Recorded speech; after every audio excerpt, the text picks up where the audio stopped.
The angel of the Lord.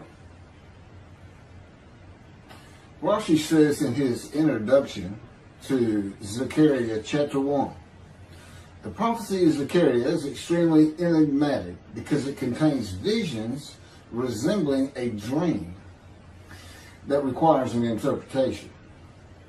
We cannot ascertain the truth of its interpretation until the teacher of righteousness comes.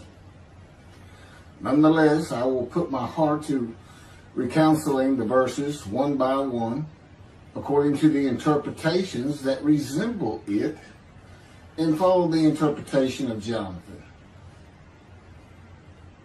This is God's test for the Jewish people, in particular the Jewish leaders. God's test of who the descendant of David is. The man described in Isaiah 53, the teacher of righteousness. That's who Rashi, known as one of the first rabbis to say that Isaiah 53 described the people, the Jewish people, as the patriarch Israel. Then here he is in Zechariah saying, we got to have to know the truth of at least chapter 1 of Zechariah, to know its truth, because we can't do it. And no Jewish man, religious, academic, commentator, or otherwise, has ever had the answer to this. And yet this video is going to give it to you. Why? I'm a teacher of righteousness. This is Zechariah chapter 1, verses 7 through 12. That's the preamble that Rashi leads into before he starts his commentary. And this is in midrash form. That's where I take parts of a verse and interpret each in individual segments. Verse 7. On the 24th day of the 11th month of the second year of Darius, the month of Shabbat, this word of the Lord came to the prophet Zechariah, son of Berechiah, son of Edo. This word of the Lord. This verse continues with, in the night I had a vision, which is not a word of the Lord. The word of the Lord coming to Zechariah means the messenger of the words of God has come to Zechariah, who is the angel of God's presence, and the word of the Lord. Literally, that's his name. He has alighted upon Zechariah to bring a vision from God. Not a word, a vision. Verse 8. In the night I had a vision. I saw a man mounted on a bay horse standing among the myrtles in the deep, and behind him were bay, sorrel, and white horses. In the night I had a vision. There's a man on a horse standing in the myrtles. He is later referred to as the angel of the Lord, standing in the myrtles. The angel of the Lord alights upon and enters men, and my name, Hashem, is in him and can speak through the man. Zechariah has an angel with him who is his guide in the vision. The deep is like a valley Zechariah is looking down on, filled with myrtle trees, and then an open area below that is where the bay, sorrel, and white horses are. Verse 9. I asked, what are those, my Lord? And the angel who talked with me answered, I will let you know what they are. What are those, my Lord? Zechariah is not talking to the angel. That's an angel. It's not my Lord. Who answered, but who never lets him know what they are. he is asking the man standing among the myrtles on a bay horse about the horses in the open area and calls him my Lord. Verse 10. Then the man who was standing among the myrtles spoke up and said, these were sent out by the Lord to roam the earth. Then the man who was standing among the myrtles spoke up and said, again, this is midrash form. Okay, so the man standing in the myrtles answers the question of Zechariah, not the angel who is with Zechariah. Verse 11, and in fact, they reported to the angel of the Lord, who was standing among the myrtles. We have roamed the earth and have found all the earth dwelling in tranquility. And it's like a dream. We have horses talking. You know, they could have been birds. Anything that can go far and go a long ways out and then come back. In this case, for this story or for this dream that was given to Zechariah, it's horses. And in fact, they reported to the angel of the Lord. They who reported are the horses who have gone to and fro throughout the earth, and they spoke the report to the angel of the Lord, who was standing among the myrtles. The angel of the Lord, who was standing among the myrtles, has alighted upon and entered the man standing amongst the myrtles. The angel of the Lord is using this man as his visible presence. You cannot see the angel of the Lord.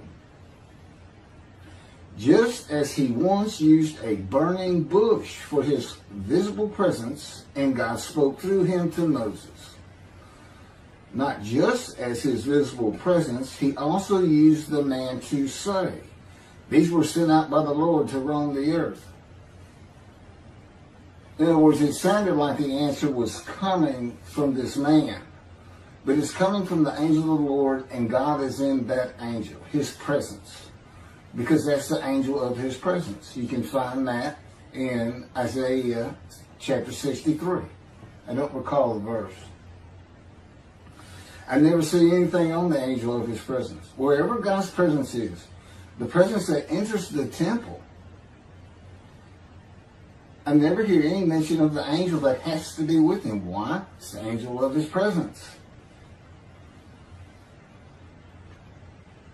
who is the angel of the Lord.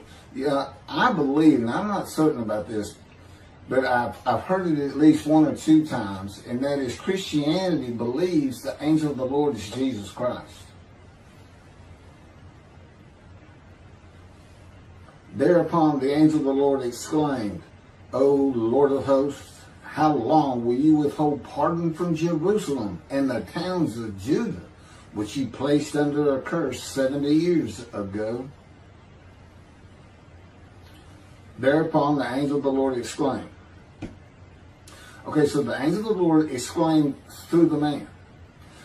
Zechariah heard the words come from the man standing in the myrtles. It is the only way Zechariah could have heard the words. The angel of the Lord can only speak to the man he has alighted upon. Ezekiel describes this as, a spirit entered into me and set me upon my feet, and I heard what was being spoken to me. O Lord of hosts, how long will you withhold pardon from Jerusalem and the towns of Judah, which you placed under a curse 70 years ago? The following verses are from the book of Isaiah regarding this curse. Isaiah chapter 43, verse 2. So I profaned the holy princes. I abandoned Jacob to proscription and Israel to mockery. That, of course, is God speaking. The profaning of the holy princesses is God's prophecy of the banishment of King Jeconiah and all his offspring from ever ruling over Judah and Jerusalem again. The line of the kings of Judah ended. The line described king by king in the first book of the New Testament of Christianity. the line of Jesus. The abandonment and mockery are God's prophecy that the northern kingdom and the southern kingdom of the Israelites would be defeated and deported from the promised land. Isaiah witnessed the deportation of the northern kingdom, but the deportations of the southern kingdom were many years after his death. This is chapter 43, verses 5 through 7. Fear not, for I am with you. I will bring your folk from the east, will gather you out of the west. I will say to the north, give back, and to the south, do not withhold. Bring my sons from afar, and my daughters from the end of the earth, all who are linked to my name, who I have created, formed, and made for my glory. Okay, this is God's prophecy that all the tribes of Israel would return from the Assyrian deportations of the tribes east of the river Jordan, that were Reuben, Gad, and the half tribe of Manasseh, and all the tribes of the northern kingdom deported by Assyria, defeated and deported, and the Babylonian deportations of the southern kingdom. It is a prophecy that is specific to the Assyrian Babylonian exiles. This prophecy was fulfilled according to the books of Ezra and Nehemiah and their account of all 13 tribes returning to the southern kingdom of the lands of Benjamin and Judah. Jerusalem is within the lands of Benjamin, and his lands are considered part of the kingdom of Judah, since that is where the kings of Judah rule from. 10 tribes being lost and not returning is a myth. When the 7th month arrived, the Israelites being settled in their towns, the entire people assembled as one man in Jerusalem, as the man Israel, all of them. When the people Israel gather as one man, it is all 12 tribes who were allotted lots of the promised land, and the Levites. They did not receive a portion. They were allowed to go from lot to lot, tribe to tribe, and everybody was supposed to take care of them. The Levites, that would be Levi, the son Levi, the priestly tribe without an allotment of the promised lands. Judahites and Benjaminites alone are not Israel, though all references to Israelites would include them. All of Israel had returned together to Jerusalem and Judah, mindful of the imported Gentiles in the northern kingdom, imported by the Assyrians, many of whom tried to stop the building of the second temple. This is why everybody returning, all 13 tribes, all went to Judah. The northern kingdom was occupied by Gentiles, I would assume Assyrians and Arabs.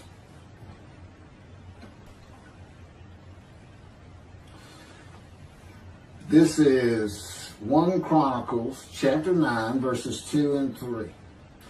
The first to settle in their towns on their property were Israelites, priests, Levites, and temple servants, while some of the Judahites and some of the Benjamites and some of the Ephraimites and Manassesites settled in Jerusalem. That would be Ephraim and Manasseh.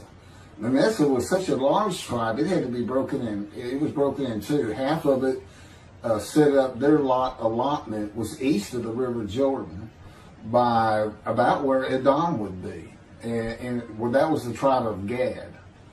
Not Edom, Gilead, where the Tishbite, Elijah, the Gentile, was an inhabitant. Ramoth Gilead. Manassites, Ephraimites, and Judahites were the tribes with the largest allotment of the lands of Abraham, and Jerusalem is in the lands of the Benjamites. Those are who just got mentioned. The 3 largest lot owners. Okay, Benjamin, that's where Jerusalem is. He's important. And of course the priests, the Levites.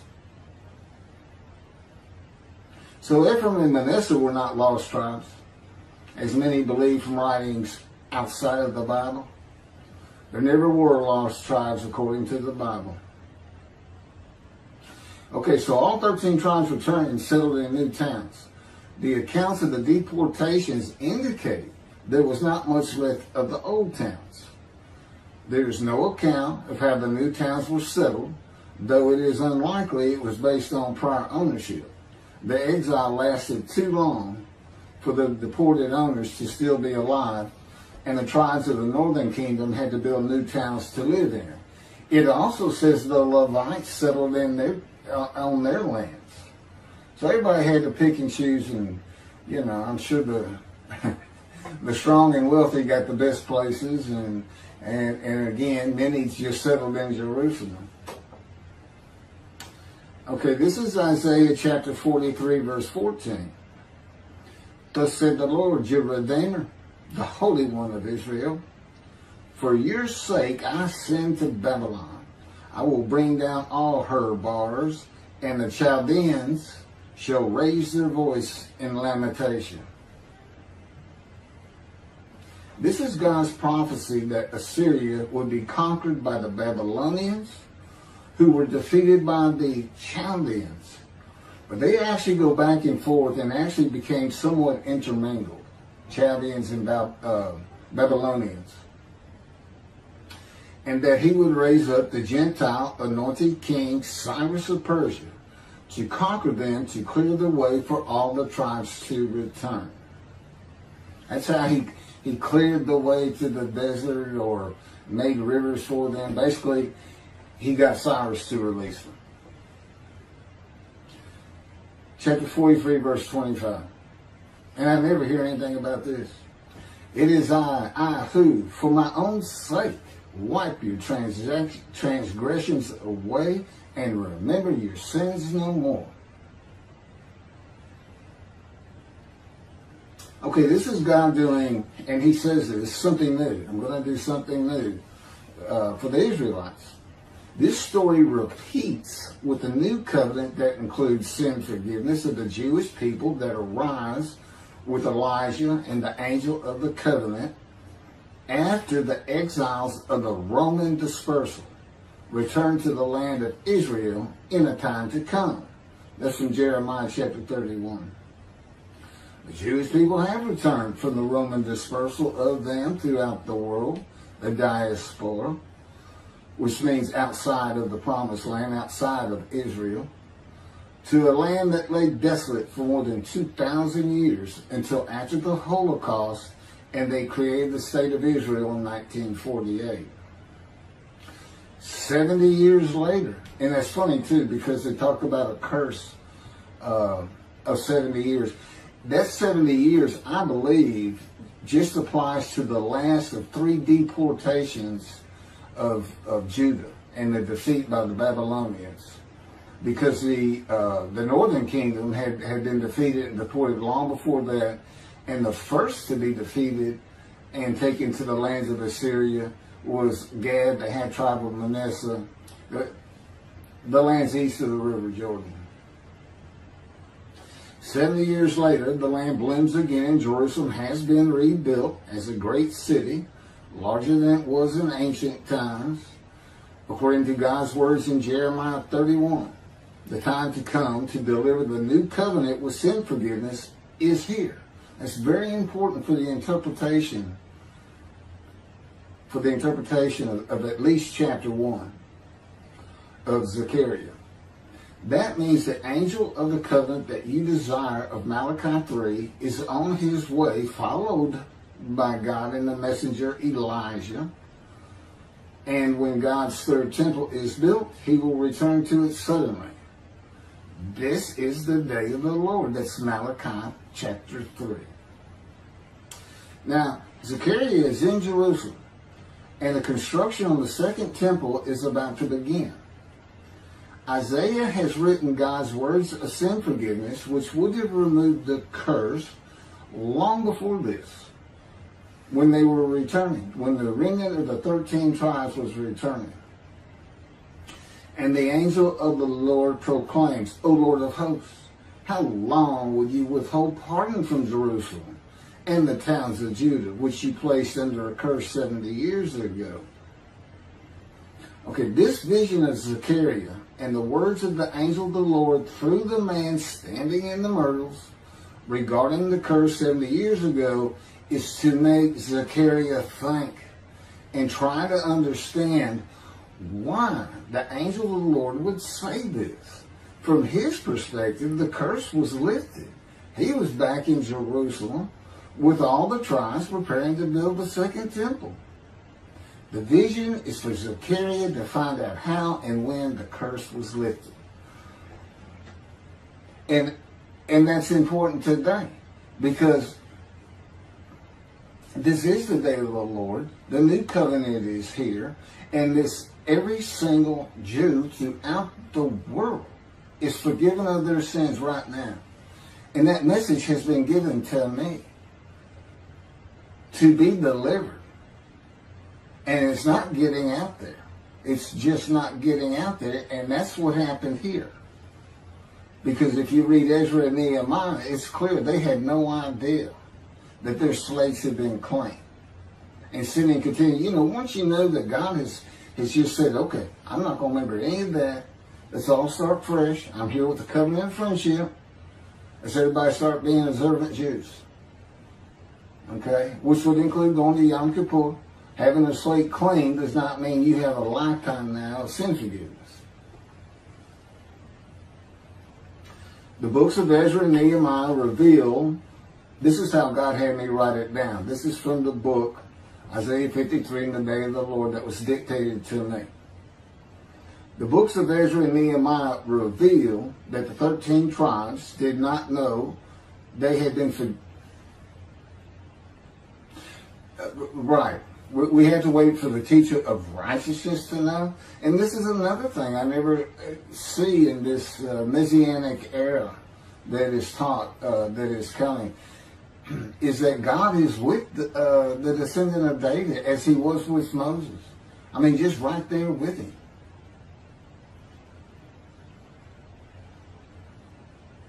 The books of Ezra and Nehemiah reveal that the 13 tribes did not know they had been forgiven of their sins to be a holy seed in the building of the second temple. If people know they have been forgiven and have a clean slate from past transgressions against God and his laws, they are more likely to stop their sinful ways and abide by his laws in the future. The scroll of Isaiah needs to be found and interpreted by Zechariah and the religious leaders so they will know of God's forgiveness of their sins. God will be returning before the temple is built. That will be the third temple, to test the devotion of his righteous servant and make him suitable for his purpose, which might prosper. That includes the building of the third temple. This would begin when his spirit alights upon the anointed one, Moshiach. His presence with his righteous servant will be necessary for the temple to be rebuilt. Islam will not freely hand over their third most holy site to Israel and abandon the Dome of the Rock Mosque, a mosque that sits on the Temple Mount purchased by King David for God, the most holy site of the Jewish people. With God is the angel of his presence who is already on the way. You want me to skip that? Okay, this has been covered in other videos more than once.